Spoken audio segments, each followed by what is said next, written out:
La synthèse de cette conversation est une célébration d'anniversaire heureuse et joyeuse. Les participants se réunissent pour se connecter à la source et à la base de leur pratique spirituelle. Ils soulignent l'importance de la manifestation collective de la divinité dans leur vie quotidienne et dans leurs actions.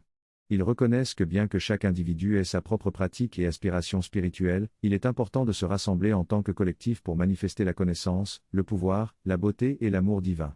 Ils voient cette occasion comme le début d'une nouvelle direction et d'une nouvelle manifestation spirituelle. Ils reconnaissent également que leur ashram n'est pas encore pleinement un collectif spirituel, mais qu'ils aspirent à l'être. Cette synthèse relate le caractère exceptionnel et dévoué de quelqu'un dont la vie était entièrement consacrée au travail de la mère.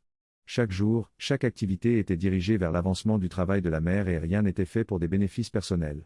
Même lorsqu'il travaillait apparemment pour une valeur individuelle, son intention et sa consécration étaient toujours offertes à la mère. Chaque détail de sa vie quotidienne était préparé dans le but de manifester la présence divine, la beauté et l'amour. Sa présence était si puissante qu'elle élevait les autres et remplissait l'atmosphère d'une énergie dynamique.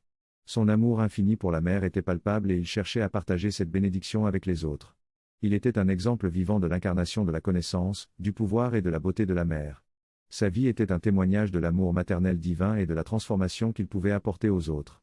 Participer consciemment à la construction du nouveau monde est une occasion précieuse pour notre âme d'éveiller à l'œuvre de la nouvelle manifestation et d'expérimenter la règle de la vie divine sur terre. C'est un moment privilégié qui nous est offert de vivre et de contribuer à cet avancement en prenant de petits pas dans tous les détails de notre vie quotidienne. Ce résumé met en évidence l'importance de servir et d'être au service de la mère, ainsi que la chance d'être témoin des manifestations divines sur terre. Il est important de se connecter à la présence divine qui réside en nous ou autour de nous, que ce soit à travers la connaissance, le pouvoir, la beauté ou l'amour. En prenant quelques instants chaque jour pour reconnaître cette présence, nous créons un lien qui permet à cette divinité de se manifester à travers nous. Ce lien, s'il est entretenu régulièrement, grandit et se transforme en une relation joyeuse et épanouissante avec cette présence divine. Ce chemin est différent des autres chemins spirituels, car il offre la possibilité de ressentir la joie et la lumière de la présence divine à chaque instant. Il suffit de se reconnecter lorsqu'on se sent déconnecté. Aujourd'hui, nous célébrons l'anniversaire de Bandiji et nous sommes encouragés à prendre quelques pas sur ce chemin de gratitude et de connexion avec la présence divine. Il est également annoncé que le site web de Dipti Publications a été lancé pour rendre accessibles les livres de Bandiji, et que le deuxième volume des vidéos de ses discours sur la mer est disponible.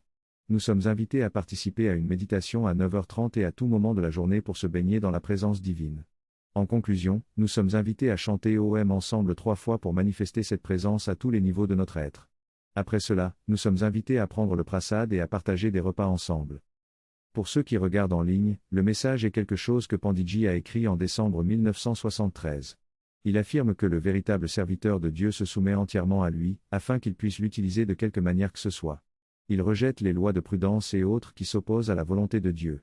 Il ne se soucie pas de sa propre protection contre les dangers prétendus ou probables. Son seul souci est de se laisser fonctionner comme un simple canal pour la grâce, l'amour et la conscience qui s'écoulent à travers les parties les plus élevées de son être, et dont il est intensément conscient. Ce message a été enregistré en décembre 1973.